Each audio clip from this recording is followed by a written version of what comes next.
Wrestling federation of ഇന്ത്യയുടെ suspension കേന്ദ്ര കായിക മന്ത്രാലയം നീക്കി. WFA തിരുത്തൽ നടപടി സ്വീകരിച്ചെന്നും ഇതിന്റെ അടിസ്ഥാനത്തിലാണ് സസ്പെൻഷൻ നീക്കിയതെന്നും കായിക മന്ത്രാലയം അറിയിച്ചു. സജു തോമസ് വിവരങ്ങളുമായി ചേരുന്നു. സജു, എന്ത് തിരുത്തൽ വരുത്തിയെന്നാണ് മന്ത്രാലയം കണ്ടെത്തിയത്?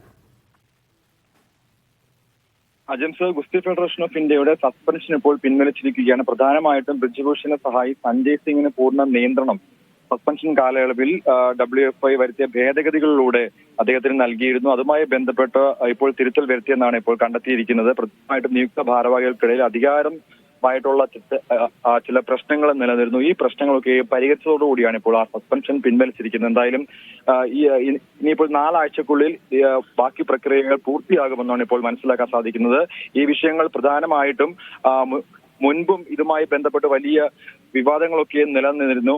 അതുമായി ബന്ധപ്പെട്ട വലിയ പ്രശ്നങ്ങൾക്കിടയിലൂടെയാണ് ഈ ദേശീയ ഗുസ്തി ഫെഡറേഷൻ ഓഫ് ഇന്ത്യ മുൻപോട്ട് പോയത്. കേന്ദ്ര കായിക മന്ത്രാലയമാണ് ഇപ്പോൾ സസ്പെൻഷൻ നീക്കിയിരിക്കുന്നത്. WFI തിരുത്തൽ നടപടി സ്വീകരിച്ചു എന്നാണ് പ്രധാനമായിട്ടും ഇപ്പോൾ ഒരു വാദമായിട്ട് മുൻപോട്ട് വച്ചിരിക്കുന്നത്. ഇതിന്റെ അടിസ്ഥാനത്തിലാണ് സസ്പെൻഷൻ നീക്കിയത്. ഇതോടെ ആഭ്യന്തര അന്താരാഷ്ട്ര ടൂർണമെന്റുകൾ നടത്താൻ ദേശീയ ഗുസ്തി ഫെഡറേഷൻ ആകുമെന്നാണ് ഇപ്പോൾ മന്ത്രാലയം വ്യക്തമാക്കിയിരിക്കുന്നത്. ശരി.